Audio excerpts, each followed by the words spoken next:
जैसा कि हमने लास्ट एक्सरसाइज 5.2 तक कंप्लीट कर लिया था, so now we are going to start our exercise number 5.3.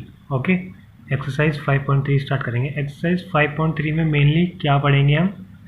Some of AP, मतलब sum of arithmetic progression series, AP series. ठीक है, तो पहले हम इसका बेसिक्स देखेंगे, उसके बाद इसके कुछ क्वेश्चंस हैं वो करेंगे. ठीक है, तो सबसे पहले हमने पढ़ा था कोई भी जो सीरीज़ होती है एपी सीरीज़, वो जनरल सीरीज़ क्या होती है? ए प्लस डी, ए प्लस 2d, ए प्लस 3d और ऐसी डैश डैश डैश. ठीक है, ये क्या है? ए क्या है हमारी? फर्स्ट टर्म, और डी क्या है हमारा? Common difference. कॉमन डिफरेंस मतलब ये through out the series same रहता है, ये कभी चेंज नहीं होता कॉमन डिफरेंस. ठीक है, तो तो ए क्या था हमारा? फर्स्ट टर्म, और डी क्या है हमारा? Common difference. अब उसके बाद हम nth टर्म निकालने के लिए फॉर्मूला यूज़ करते थे T N equal to A plus N minus one into D. जैसे मतलब कोई भी nth टर्म निकालनी है तो A plus N minus one, कोई भी 20th टर्म निकालनी है T20 तो क्या होगा? ए प्लस 19d. ये तो आपको पता ही होगा. सेकेंड टर्म होती है ए प्लस डी, थर्ड टर्म ए प्लस 2d, फोर्थ टर्म ए प्लस 3d, तो ऐसे ही 20th टर्म ए प्लस 19d. और फॉर्मूले में पुट करेंगे एन की वैल्यू 20, तो T20 equal to A plus 20 minus one into D, तो 20 माइनस वन 19d, यही आ जाएगा. ठीक है, अब हम देखेंगे सम. सम का फॉर्मूला क्या होता है? सम. ठीक है, ये इम्पोर्टेंट है. तो पहला इसमें देखते हैं कि सम का फॉर्मूला क्या है. S N equal to N upon two A plus N minus one into D. ठीक है, S N equal to N upon two A plus N minus one into D. अब यहाँ पे एन क्या है? अगर मैं तुमसे पूछूँ कोई भी एक सीरीज़ है 1, 5, 9, 13, ये ए पी सीरीज़ है. इसमें ए क्या है? 1, और डी क्या है? Common difference 5 minus one equal to 4. ठीक है, ए तो यहाँ पे 1 हो गया, कॉमन डिफरेंस डी हो गया 4. तो अब मैं बोलूँ कि इस सीरीज़ की पहली 4 टर्म का सम बताओ कितना होगा. तो S4 मतलब 4 टर्म्स का सम निकाल लेंगे हम. वो कैसे कैलकुलेट करेंगे? n की वैल्यू क्या है? 4, तो 4 अपॉन टू इंटू ए की वैल्यू क्या है? 1, प्लस n की वैल्यू क्या है? 4 माइनस वन इंटू डी की वैल्यू क्या है? 4. ठीक है, तो 2 2 ज़ा 4, 2 1 ज़ा 2 प्लस 4 माइनस वन 3 इंटू 4, तो कितना आ गए? 2 ब्रैकेट में 2 प्लस 3 4 ज़ा 12, 12 प्लस 2 14 2 ज़ा 28. तो इस केस में पहली 4 टर्म्स की जो सम आ गया वो 28 आया है. ठीक है, अगर हम ऐसे ही कैलकुलेट करें तो वेरिफिकेशन के लिए कैलकुलेट कर लेते हैं. चलो, जैसे 1 plus 5 6, 6 plus 9 plus 13, 9 plus 6 15 plus 13 क्या आता है? 28. तो मतलब ये हमारा फॉर्मूला सही है. ये सम का फॉर्मूला है, ये बहुत ज़्यादा इंपॉर्टेंट है, आपको याद रखना है सम का formula. So okay student, now let's start exercise questions. Exercise number 5.3. Okay, तो अब हम एक्सरसाइज क्वेश्चन स्टार्ट करेंगे. क्वेश्चन नंबर 1 में गिवन है कि हमें सम निकालना है. क्वेश्चन नंबर 1 के फर्स्ट पार्ट में 2, 7, 12 अप टू 10 टर्म्स. ठीक है, तो इस केस में ए की वैल्यू क्या है? 2, और डी की वैल्यू क्या है? 7 माइनस 2 इज इक्वल टू 5, और एन की वैल्यू क्या है? कितनी टर्म्स है? 10 टर्म्स. तो एस एन वाला फॉर्म लगा दो जो मैंने बताया था. S N equal to N upon two A plus N minus one into D. ठीक है, एन की वैल्यू क्या है? 10 अपॉन टू इंटू ए की वैल्यू क्या है? 2 प्लस 10 माइनस वन इंटू 5. ठीक है, इसको सॉल्व करेंगे. 5 4 प्लस 9 5 ज़ा 45, तो ये आएगा 49 इंटू 5, 245 आंसर. ठीक है, तो इन 10 टर्म्स तक का सम कितना आ गया? 245. ओके, सो इसका क्वेश्चन नंबर 1 का सेकंड पार्ट हमें गिवन है -37 -33 -29 dash dash dash to 12 terms. ठीक है, तो इस सेकंड पार्ट में हमें 12 टर्म्स तक फाइंड करना है। तो इस केस में ए क्या है, माइनस का 37 विद साइन लेना है हमें, ये याद रखना है, विद साइन। ठीक है, साइन के साथ। और डी की वैल्यू क्या हो गई, सेकेंड टर्म माइनस और फर्स्ट टर्म। सेकेंड टर्म क्या है -33, फर्स्ट टर्म क्या है माइनस का 37। ठीक है, तो ये -33, ये माइनस माइनस कितना हो जाएगा +37।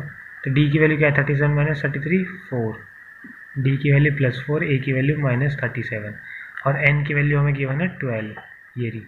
ठीक है, तो अब हम फॉर्म लगा देंगे S N equal to n/2 2a plus n-1 into D, simple formula है। ठीक है, उसके बाद n की वैल्यू क्या है 12/2, 2 इंटू ए की वैल्यू क्या है माइनस का 37 प्लस n की वैल्यू क्या है 12 -1 इंटू डी की वैल्यू क्या है 4।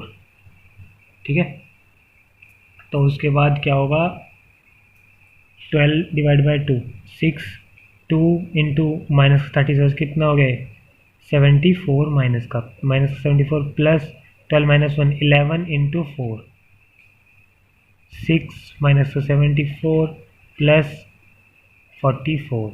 तो 74 में से 44 गए तो कितने बचेंगे माइनस के 30। माइनस इसलिए साइन है क्योंकि माइनस का 74 बड़ा है। तो 30 इंटू 60 180 और माइनस का, तो एस एन की वैल्यू कितनी आ गई माइनस का 180। तो इस केस में एस एन की वैल्यू क्या है सम ऑफ 12 टर्म्स। अगर ये 12 बार लिखेंगे ऐसे ही तो उनका सम माइनस का 180 आएगा, ये इसका आंसर है। ठीक है, समझ आया आपको? तो स्टूडेंट्स अब हम क्वेश्चन नंबर सेकंड देखेंगे। क्वेश्चन नंबर 2 क्वेश्चन नंबर 2 का फर्स्ट पार्ट हमें गिवन है 7 + 10 हाफ + 14 प्लस अप टू 84। अब इसमें क्या है हमें n की वैल्यू डायरेक्टली गिवन नहीं है, हमें n की वैल्यू यहाँ पे फाइंड करनी पड़ेगी। nth टर्म क्या दी हुई है हमें 84, तो हम an को 84 के इक्वल कर देंगे। अगर यहाँ से हम इस सीरीज से a की वैल्यू देखें तो वो है हमारी 7 और d की वैल्यू क्या है 10⁻² -7, तो ये कितनी आएगी 10 2 21 30 30 10 2 20 21/2 -7। ठीक है, तो ये कितना हो गया 21 - 14/2 that will be equal to 7/2। D की वैल्यू आ गई 7/2 और ए की वैल्यू थी 7। तो अब ए एन का हमें पता है फॉर्मूला होता है directly a + n-1 into D equal to 84। ठीक है, अब ए की वैल्यू क्या है 7 प्लस हमें n की वैल्यू फाइंड करनी है इंटू डी कितना है 7/2 इक्वल टू 84। ठीक है, तो n-1 into 7/2 equal to 84 - 7 that will be equal to 77। 7/2 into n-1, ये 7 से 11 टाइम जाएगा, 11 2 22, तो n-1 equal to 22, then n equal to 23। ये इधर माइनस का इधर जाएगा तो प्लस का हो जाएगा। ठीक है, n की वैल्यू 23 आ गई। अब हमारे पास n की वैल्यू भी है, d की वैल्यू भी है, a की वैल्यू भी है, तो एस एन का फॉर्मूला होता है n/2 2a plus n-1 into D. अब ये d की वैल्यू भी है, n की वैल्यू भी है, a की वैल्यू है, सारी वैल्यूज है हमारे पास। अब हम इजीली एस एन की वैल्यू निकाल सकते हैं, तो एस एन की वैल्यू आ जाएगी, ये हमारा आंसर हो जाएगा। जैसे भी लास्ट पार्ट में था ना एस एन की वैल्यू फाइंड करने का, ऐसे ही सेम उसकी तरह सेम यही है, बस बाकी कुछ इसमें एक्स्ट्रा है नहीं। ओके, तो अब हम क्वेश्चन नंबर 3 देखेंगे।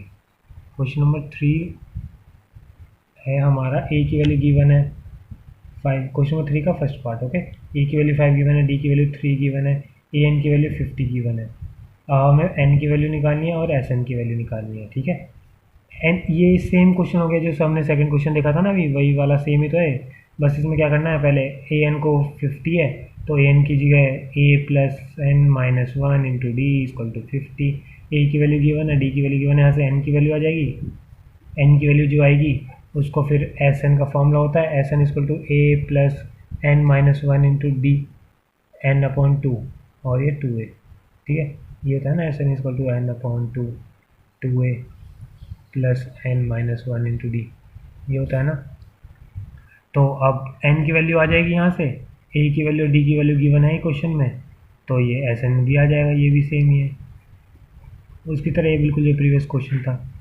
ओके, सो अब हम सिस्टमेटिक तरीके से ले रहे हैं। क्वेश्चन नंबर 1 भी कर लिया, 2 भी कर लिया, 3 भी कर लिया। सो एक कोई भी रैंडम क्वेश्चन लेते हैं, सपोज करो 10th क्वेश्चन ले लिया हमने, एक रैंडम क्वेश्चन कोई भी। 10th क्वेश्चन क्या है, हमें प्रूव करना है कि A1 A2 A3 ऐसे digest AN form and AP, ठीक है। ये AP फॉर्म करती हैं अगर इफ़ फर्स्ट पार्ट में दिया है AN इक्वल टू 3 + 4n, ठीक है। अब हमें ये प्रूव करना है कि A1 A2 A3 dot dot dot AN एक AP सीरीज़ बनाती हैं अगर हमें AN की वैल्यू 3 + 4n दी हुई है।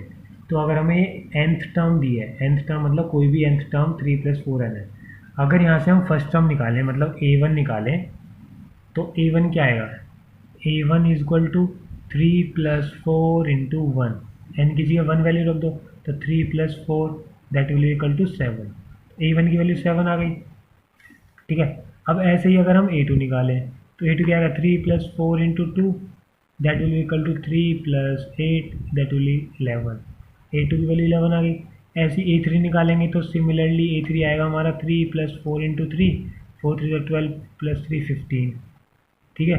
ऐसे ही अगर A4 निकालेंगे तो वो कितना आएगा हमारा 19, ठीक है। मतलब कि कितने कितने का डिफरेंस देखो, यहाँ पे 4 का डिफरेंस है, यहाँ पे भी 4 का डिफरेंस है, यहाँ पे भी 4 का डिफरेंस है।